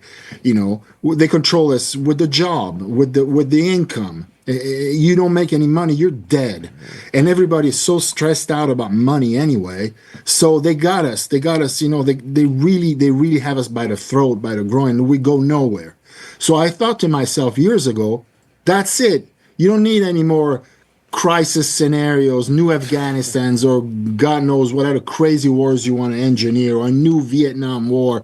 And you don't need that anymore. But I am wrong, because they do. And so I always ask friends and acquaintances, and I want to ask you too. I'm going to ask you a question. If they keep doing these things, it means that they're still not secure. They do this to keep their power, and they're not secure in their position enough. So they keep doing it. So they're somehow we, the mid stratum, those in between, are still a worry for them. We think that we are completely powerless and impotent and kept down, and we are, but apparently not enough, or else they wouldn't continue like this restlessly, not just with war scenarios and projects of digital currency to chain us all and prevent us from using money under the table and so on. So apparently we're still a worry to them, which is good news. I don't see how, but we must be. Well, I have a question to return to you on that. Do you think, and Sam too, to me that suggests one of two possibilities. One is that we genuinely have power and they know we can organize and threaten the structure. The second possibility is that they play by some rules that we're not aware of. That's what I wanted to get into. That require, if not, what would you say? If not awareness of it, rather is the word. At least some participation on our parts. Do you know? Like that gets into like the occult. So you're saying, you said organize. What's the second one? The first possibility is we have we can actually threaten them by organizing, and the second possibility is that there are some rules and structures we're not aware of that require them to at least. I'm talking on a spiritual level here. Yeah, that's what I really wanted to get into. This idea that they can only interact and do certain things to us if we're complicit, at least in the most minimal way. The occult, the occult. It's like karmic, really. Is what I'm trying to say. It's the revelation of method they have to do. It's like the famous scene from The Lost Boys, where that you have to invite the head vampire in. Like a lot of people think a lot of these false flag events, like let's say 9/11. Was a lot of people, but the voices in my head. But we believe that 9/11 was a manifestation event with all the occult numbers of Aleister Crowley involved with it. That it was a signal that they were behind it, and to get us to allow them to go do what they wanted to do in the Middle East. Because I believe in my heart of hearts, they've been trying to get us in the war with Iran forever, and the population just seems tired of it. And they just keep trying to pull these things that people, like when they're like, they shot down the drone, they're like, oh, they shot the drone down. And everyone's like, we know you did that. We know it's not real. This new thing with the drones in New Jersey. Oh, they're Iranian drones. While we have been on, the Biden administration has come out and said they're not Iranian. So, God, dude, nobody's falling, but they're reading the data. Everyone on the internet's like, this isn't real, dude. So my question to you, is there a spiritual aspect? Do we live in a rule where they follow these occult rituals, and one of them is they just need our permission to act? And it's like, it's like the Buddhists would call it the 1%, where 1% can influence the entire nation. And of course, the elites, they flip that, they invert that the 1% control all of us. But is there a spiritual part of this? At least they might require like a low level complicity is the suggestion. Yeah. What do you think of that? Yeah, that's a difficult question. Yes, I mean the answer yes. And going back to point number 2, the rules that we don't know, and I think they look at gauges we don't know and indicators, and that I'm trying to figure them out. I'm not sure what they are. The spiritual aspect. Well, yes, of course. They, but the spiritual aspect, I think it's. Do they have rituals or not? Sure. I mean, yeah, everything is a ritual. Hiroshima and the deflagration of the nuclear bomb and the unleashing of the war and incubating Hitler and all of that. They all can be read as some deep esoteric tales. I think that spiritually the challenge though is for us. We sense the danger and just the wickedness of the system. It is about us to understand whether we can propose an alternative, which is also a different model of man, which is I think the challenge is for us. They can do whatever it is that they do behind closed doors, and however repulsive it may be. We don't even need to know because the results are so visibly repulsive. I think that the spiritual challenge is for us. It's a big question. We ask ourselves, do I really know what I want to propose instead? And is it powerful enough to get us, one, as you said, organized? And in the name of what? And that's a spiritual question. And it's the kind of blueprint we want to propose is outlines what we believe, really, which we believe in cooperativeness. But it's not what they teach us at school. They say it's a good thing, but then they teach us to be tough and compete and kill and beat the opponent. That's all it is every day. So the challenge is spiritual. The spiritual challenge is there.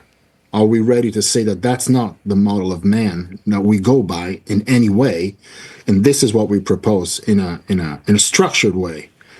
That's the challenge. Are you a spiritual man?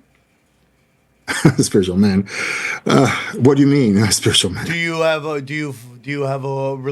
spiritual beliefs? Do you follow a particular religion? Do you think there's a higher purpose here? We're battling the forces of evil, Anunnakis, lizard people, whatever it may be. Do you get into any of that? I was raised Catholic, and to be honest with you, I've completely lost any kind of belief in the veracity of any of that, which, however, does not mean I'm an atheist at all. I think all religions are fabrications, but I think that there's something beyond the veil. I have no idea what it is, but yeah, I believe we're engaged in a fight. I have absolutely no knowledge and no measure of what that entails in a superhuman dimension, but yeah. Spiritual in the sense, yeah, I like all of you. There is something out there. I don't know what it is, but there is, and there are beautiful things that give me hope. I think that the fact there's nothing I think as moving as seeing men do art, any form of art, in groups, in communion with each other. And for me, manifestations like this give me enough hope, and it's a spiritual hope. It's like, and I'm just going to say with this, I've been reading a lot of this Sion, CIO, RAN, this Romanian French philosopher who doubted everything, and doubted creation, doubted this, doubted that. And then he says that every time, and he writes these really dark, great author, great books, great philosopher. And then he says, I walked into this church and there was a music by Bach playing. And then I said, damn it, I got it all wrong. I got it all wrong. And then he said this really funny thing. He says, the person that God is most indebted to is Bach himself, because if it weren't for Bach, nobody would believe in God. And I thought that was brilliant. And so yeah. So of course there is something. I have no idea what it is, but it gives me hope. That's funny. That's So, how I feel about the Beatles, by the way. No, I love that, dude. I love that. There's something about really do. listening to music or seeing. You're so right. Art inspires. I think about it a lot. Yeah. You know, this is gonna be a really weird example, but the Shabuzi guy, right? I listen to the song he sings, and it's so simple, but it makes me so happy. Mm-hmm. And I'm like, that to me, is vibrational level. Yeah, it's anthem rock, and there's a lot of people who hate anthem rock. I just I don't know, man. It just really has moved me. So funny, because I thought you were going to say the Comedy Store. Roseanne Barr, I thought you were going to be like, yesterday moved me. No, that does too. I know, that gives me hope. Yeah. But it's just I can understand when people can really lose faith in what's going on in the world, when they see death and destruction. Why would a loving God allow this to happen? Right. I get it. I get it, man. But well, what is your stance on what is your spirituality? How do you look at things? I believe that we are that I know this is going to sound so I don't know, amateurish maybe, but love is the thing that gets us that changes everything. You know, that when you have an understanding of somebody and you love them, even though you don't agree with them, and you send love their way, it changes everything. And when people start to wake up, and whatever Trump is, whatever he is, I don't look at Trump. Trump isn't it, but the movement behind Trump, that is this populist movement. When people are like, I don't care how you live your life. If you're a nice person, you treat people well, I want you in my life. That's what I see happening. This movement of political correctness, which is simply to divide us, people are rejecting that. People are pulling love together. That to me is what it's all about. I love everybody. I love Jews. I love Muslims. I love Catholics. I love Buddhists. I love all those people. The ones who go out there and pull shit, I don't see them as that. I don't. I see them as people worshiping dark energy. And you make deals where you're taking money and your power and your fucking humanity. Those people aren't Jews. Those people aren't, Catholics and Muslims and all those things. That's my opinion. They just say that. They just say that to. They use those religions to walk amongst us. Because if they said what they really were fucking worshiping dark entities for money and power, I would like to think we would all come together. It would be like that moment where the neighborhood realizes that that Richard Ramirez is right there.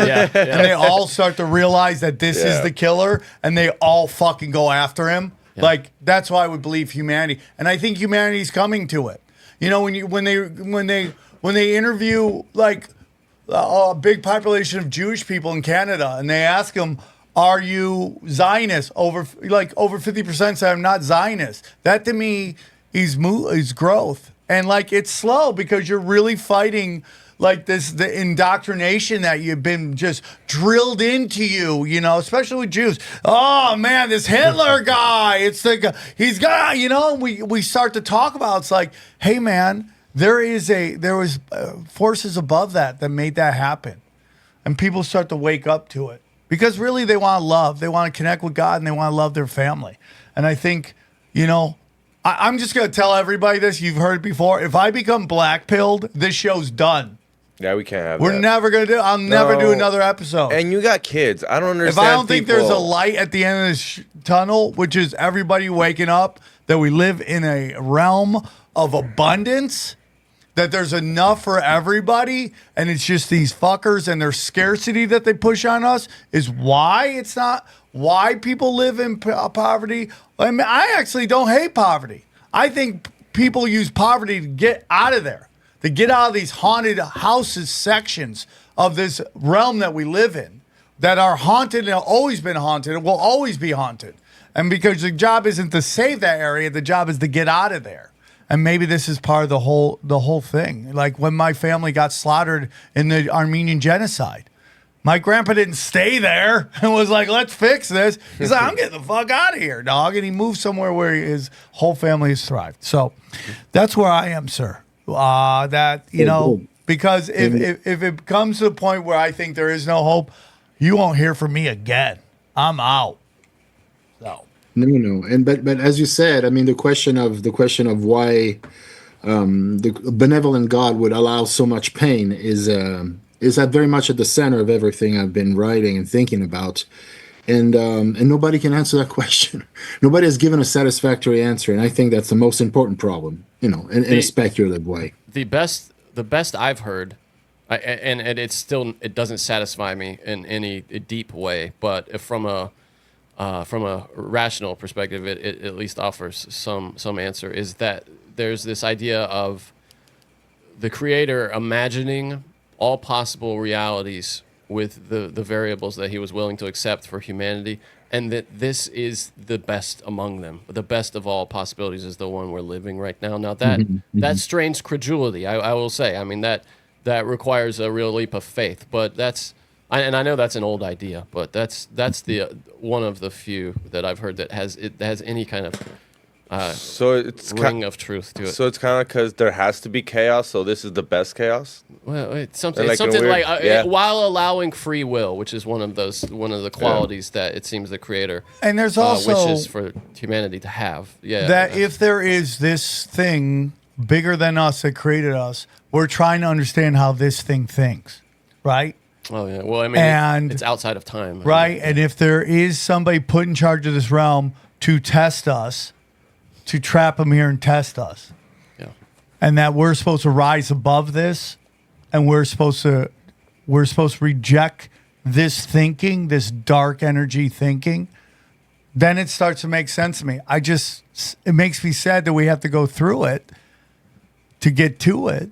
And that part of that whole thing, I flung first grade mind can't come to grips with. But even, as I'm talking to Guido, who seems to be of an intelligence that is amazing, he can't come to grips with it. So maybe we're not supposed to understand that part until much later on when we meet our maker. I don't know. Maybe that's not the most satisfying answer to it.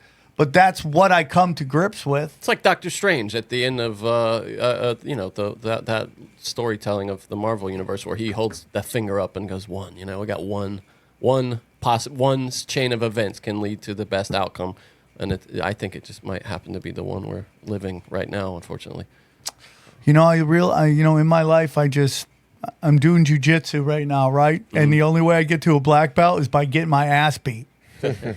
Maybe that's how we have to do it to get through it. Guido, it's great to have you on, dude. I could talk to you 1,000 times, all the time. Guys, could I have your names? I don't again. Okay, so the guy I'm Sam Tripoli. This is the guy that you can't see. I don't know if he can see you. I'm on camera. Yeah, Johnny Woodard, and then the dude who sat very quietly because of Trump and going after illegals. That is Xavier Guerrero, or we know him as XG. Okay. Are you literally putting us on a list right now? No, we're on a list. I said, it's so nice, but I just want to remember your names. Thank you. Well, again, open door anytime you want to come on. We'd love to have you. Thank you so much. And your website is not up yet. If you ever need... not yet. Okay. Not yet. It will be soon. You should talk to my people that do my website. They have a very decentralized website. It's very hard to take it down. So if you want, I could send you a link to their stuff. It's on my website. My website's a little different than what you might be looking for, but they got me decentralized, so nobody can kick me off of jack shit. So I just want to throw that to you. So thank you very much. One more time, Guido, could you please tell them where they could find you or where you want them to go, emails or anything? Well, until the websites are up, I mean, my books are on Amazon, and I have a bunch out there, even, the ones on, yeah. He's got a bunch right there. They're all right there. So we'll link them all New World Order. to your website so you could, man, look at you, man. Oh, you're prolific. Wow, holy shit. Dude, you are prolific, dude. You are prolific. All right, guys, great episode. Thank you again, Guido, for coming on, and let's break down this episode. Oh, man, what'd you guys think? There's nothing better than sitting across you, watching you smile because you think you're... right? About everything all the time while functionally illiterate.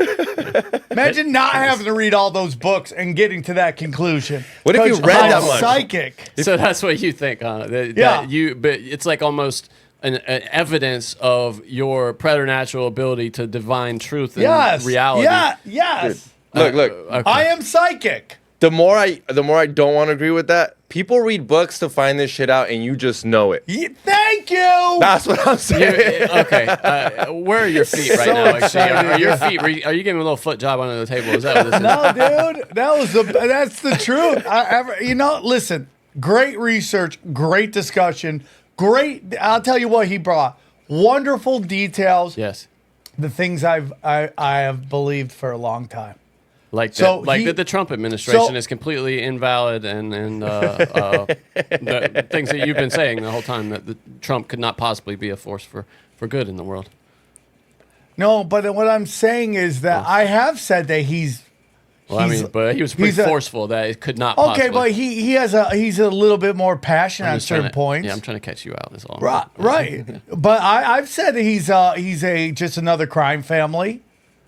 Before and I always say we gotta save ourselves. No, that's the truth. Yeah. All right, but like all this stuff about like Hitler and all this shit, come on. I will. Oh, okay. I will say now they're saying, the people in the art world, that is a fraud. That Hitler painting, and they said that before it was sold for about $10,000. That's why it sold for only $10,000. They said that all the Hitler art was accounted for. It went to his family and stuff, and that one is a fraud. So. Take it for what it's worth. But. Okay. All right. That's fine. Now, what I would say to that is that, of course, if they found out that was the bridge in Tavistock and he was there, they would say it's a fraud. They'd be like, it's a fraud. I mean, they did say who is making fake Hitler paintings? Yeah, good. Yeah. Let's not pretend there's not a motive. You could sell it for $10,000, which is what happened. But. I mean, and they also said that they had the skull of Hitler, and it came out to be some 40-year-old female. Yeah. So they say whatever they want to say. Yeah, exactly. So you think that's not true?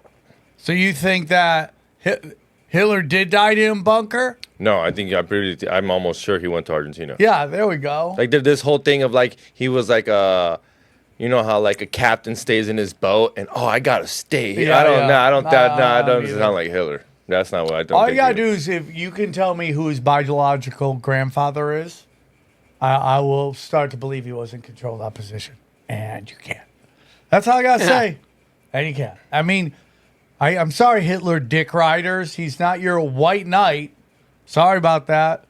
So everyone gets mad at me, but I'm just telling you the truth. And it's just like, these are the episodes I love.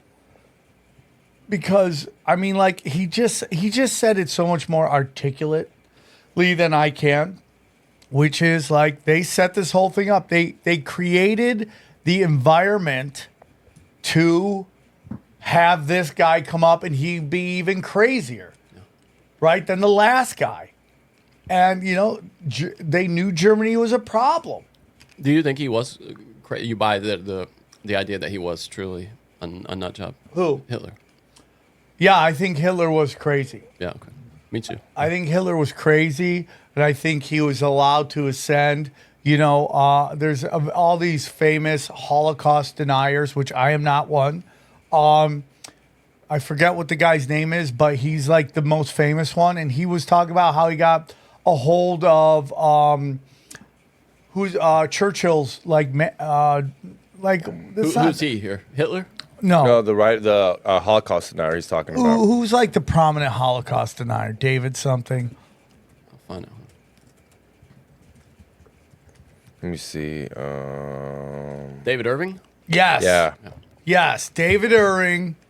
He said that he got a hold of like Churchill's manuscripts or whatever you call them. They're not diary. Guys don't do diaries. We do journals, memoirs, whatever. Manifestos. Yeah, that's I like a journal. Yeah.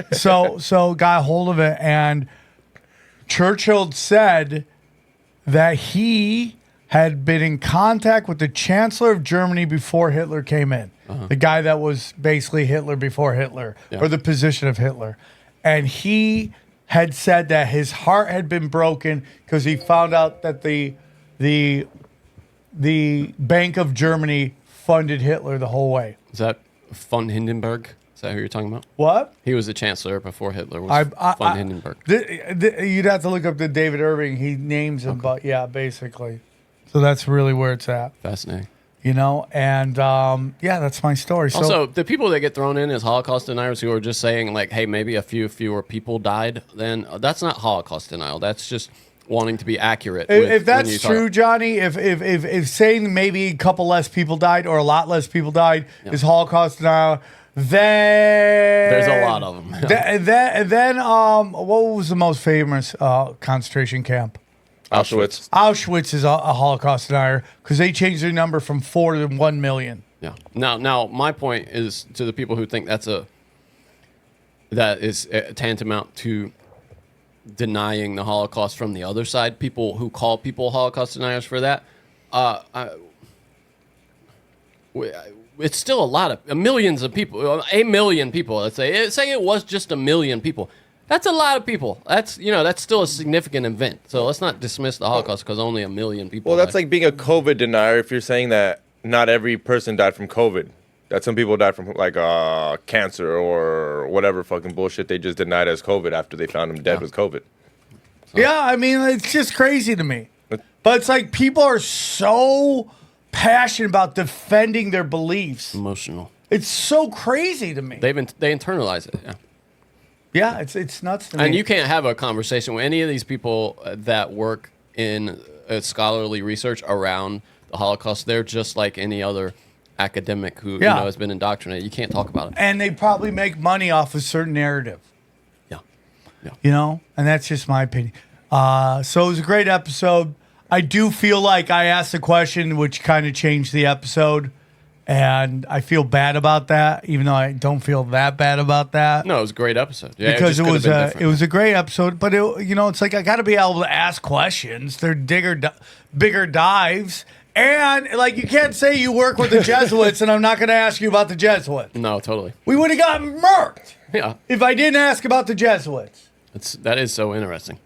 That he thinks they're dead. His career is very interesting. And then saying, what do you think about that? Him thinking that they have no influence. Well, I mean, he's been there. He's been in the mouth of the beast. Well, you go, what? Let's just go, yeah, they have influence. What do you think their influence would be? Money. Money laundering? What? Like? Well, no, like funding. Well, he even said, though, that his funding came from Americans. It could be I don't know, people who follow the Pope still, I guess. It's like a cult but leader. also, like, all these churches are really great outposts. Yeah. To take in money, to control people, to find out, do data on people. Yeah, it's political. It's political power. Yeah, you have political power with these. So that's it. I mean, you are controlling a religion. It may not be the biggest one. Christianity is the biggest one. Catholicism is right there along with Islam. And we know the British control Islam. It's so crazy to me. Yes. Oh, what if he's told to say that it has no power? Shots fired. Xavier Guerrero. Would you love a debate between that guy and Xavier Guerrero? A dude who is incredibly articulate, which is someone who is struggling. That would be the best thing. Mark's dying for me to do like a 1 minute recap of all like the theories. Be like, dude, we're putting it out. I'm like, dude, you're what theories? What do you mean? All of them. Like do like a quick dive, like a quick like a 60-second social media clip of yeah, you just recap. And conspiracies for cholos. Yeah, dude. Yeah. Then there's a punto. He's not here. That. Oh, dude, that'd be so huge. That's great. Dude. I love that. It'd blow up. He'd stop returning our texts. Too busy, dog. I'm touring. I just sold out Staples Center. Sam's like, hey man, I got a special to promote. Can I get a? Sorry, bro. Sorry, bro. I'm with Fluffy this week. I got man. Joe Rogan coming on the show this week. Yo, doing Fluffy to do conspiracies, that'd be a big one, literally. Yeah, what if you're the one who gets all the Mexicans into conspiracy? They're already in it. They're in. No, but I mean, like the whole, like, what if he becomes the face of Mexicans? Oh shit! It's after 3. Guys, Is it? go to samtripoli.com. Use the promo code. Go to samtripoli.com. Batavia's coming up. I might be in Austin. Yeah, I'm in Austin on this Friday. And I'm going to see if I can go up at the mothership. So I'm going to hit him up and see if I can go up. Nice. And then just go to my dates. Get my dates, guys. Watch my specials. Get in that premium content, dude. I'm putting out the best shit. I'm sorry, dude. This is the raw, real shit. You already went hard on Haktua? Dude, I think she is a psychopath. I think she is like a lot more cutthroat than anybody thinks. So she's definitely a plant? You definitely 100%. I don't know if she's a plant. I just know that she is a lot more intelligent than people think she is. Yeah, she's a piece of shit. Yeah. I think she is. I said it from the beginning, to be fair. I said she's a piece of shit. So go to $8. I'm just putting out nothing but nothing but fire, okay? On the premium content, samtripoli.com. When are we getting this comic book? It's being drawn right now. I want it. I'm I excited. know, we're drawing it right now. It's called a segue. Sam, I was just trying to set you Yeah, up. get into it. Go to you can go to samtripoli.com, click the banner. You can go to chaostwins.com, thechaostwins.com. Issue 2 is coming. My goal is to blow it up. Probably get Rosanna fucking rolling this fucking thing. Good idea, dude. Right? Yeah, good idea. All right, get that going. So that's it. Yeah, support that. Premium content real quick, Johnny. Johnny, talk about Cash Daddies and how we're changing lives. How he's crushing it. Crypto is on fire right now, so we're doing well there. And yeah, there's volatility in the market, and that's what we need to profit. When you get that 1,000 members, what are you gonna do? Come on, I think you guys should do a little just something. Thank the Lord. It's almost there. Just thank the Lord. Oh, come on, guys. Come on, get so him to 1,000. What are we at? Look at that, dude. We're 15. We're third. No, we're what? No, to be fair, those aren't all paid members. Yeah, I know, Johnny. Why do you guys shit in our birthday cake? Why can't we just enjoy it? I don't want the evil eye on us of jealousy. Okay. People thinking that, all right. that we're making millions of It's a lot of work, but we're trying. So check that out. And just so you know, I do live shows we usually do it on Tuesdays, sometimes Mondays. Are we officially just going to make it Mondays, Cash Daddies? I'm okay with that, whatever you think. Mondays, Cash Daddies. I do it live. We all do it live. And then Thursdays is Doom Scrolling. We're back this week. I thought we were going to have to miss another week, but we are back this week coming up. So very excited that. Check out the T-shirts. Everyone loved it. Dude, I sold out of so many T-shirts. I could not believe how many T-shirts I sold out. This is the banger right here. Yeah, and real quick, I didn't get a chance to thank everybody who came to Tampa. You guys are great. Thank you so much. Yeah, but this T-shirt sold out. My secret T-shirt sold out too. People loved it. People walking around with this at the gym. Yeah, people love it, dude. Office. It's sold out. I even sold a sweatshirt of it. I couldn't believe it. Did you see Alex Stein walking around with that giant "Make America Great Again" like bobblehead hat on planes and stuff? That was great. New T-shirts coming out all the time. If you can think of good dangerous shirts that you do sell as, what's that? Yes. Okay. Just go to buy gold and silver. Rife Technologies. Grab those while you can, because I think he's ending it. AquaCure hydrogen brown gas. Oh, no. Harley Rays. They got crystals. They got sage. They got candles. Best way to go. Click on the banner. Chemical Free Body. I'm about to take my supplements right after this. Joel Staley. EMF Rocks. If you're looking for Faraday bags. Brain Supreme, everybody. Brain Supreme. Get into it, guys. All right. Enjoy these highlights. Here's a clip from the latest Broken Sim. Did you see this? This is kind of wild. So Pokemon Go was a scam? Niantic just announced. You know what Pokemon Go is? It was this thing where nerds went around with their phone and like took that was pictures huge. Yeah, right. That was huge. I just wasn't sure if you knew what it was. They have been taking the data from Pokemon Go and using it to build one of the largest geo models for navigation ever. And so basically all the people who've been playing Pokemon Go over the years have been free geo navigators. And they would, when they wanted something to be geolocated or pictures of an area to be taken, they would put Pokemon in those areas so people would go out there and take the pictures and navigate the areas, all while being tracked by their GPS navigation devices. That's crazy. Isn't that wild? Is it? They just got Did people you to go not think there was something nefarious going on Yeah. when something that big is happening? And they You're plugged like, it into yeah, AI. just go find these Pokemons. Go and find them. So Manhattan DA Alvin Bragg, who's famously had strong opinions about the immigrant invasion of New York, was one of his assistants was robbed and attacked by an illegal immigrant. Get the fuck out! And he's part of this. I'll just play the clip. Smiling Bye-bye! Brandon Samosa being led out of the Smiling. Midtown South Precinct on West 35th Street this morning. Police say at about 2 a.m. Sunday, he robbed a 38-year-old woman in the hallway of her Hell's Kitchen apartment building. He allegedly grabbed her purse, cell phone, and bank cards and also performed a lewd act. The victim is a Manhattan assistant DA. She was not injured. Police traced her stolen cell phone to a hotel on West 45th Street, which led them to believe the suspect is a migrant, and they were able to track him down. Samosa was arrested just last night. Police say he was using drugs on the street and had stolen items with him.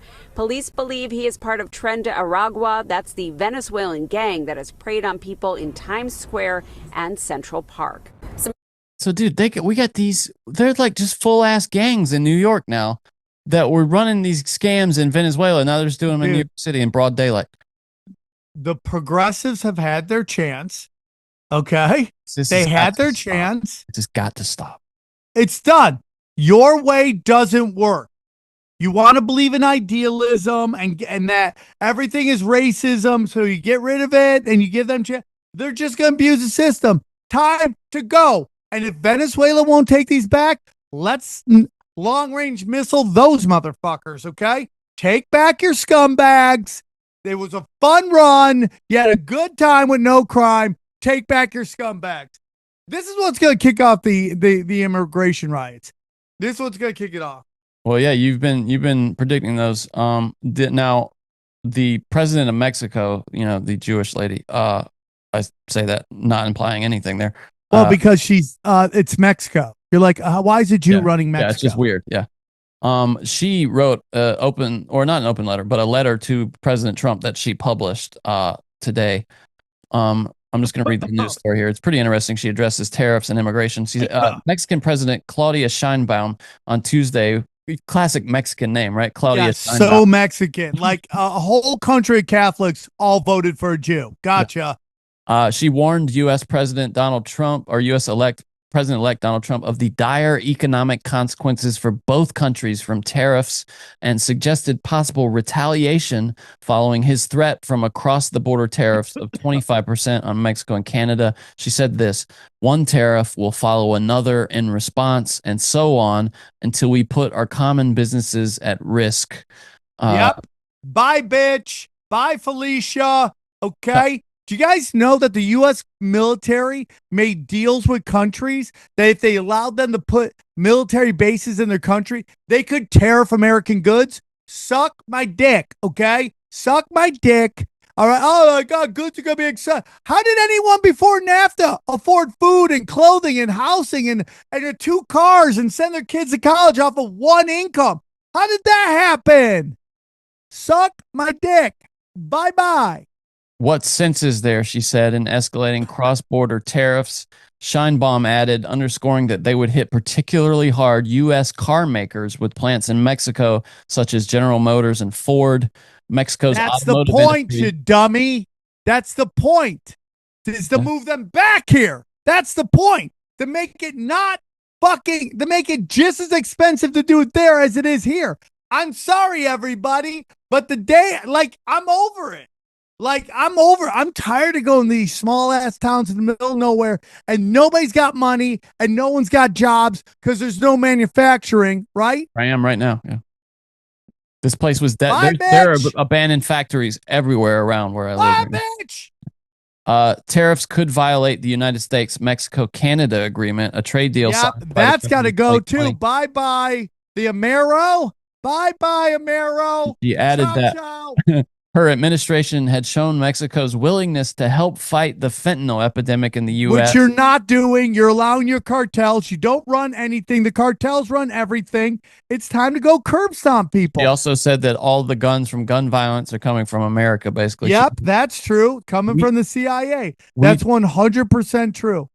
We do not produce weapons. We do not consume synthetic drugs. Unfortunately, what we do have is the people who are being killed by the crime that is responding to the demand in your country. She's totally right. She's totally right on that. If you'd like to hear the rest of this episode, subscribe to Broken Simulation in your podcasting app or check us out at youtube.com/Sam Tripoli.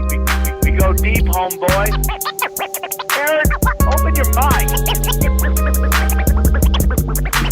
Drink from the fountain of knowledge. There's lizard people everywhere. That's some interdimensional shit.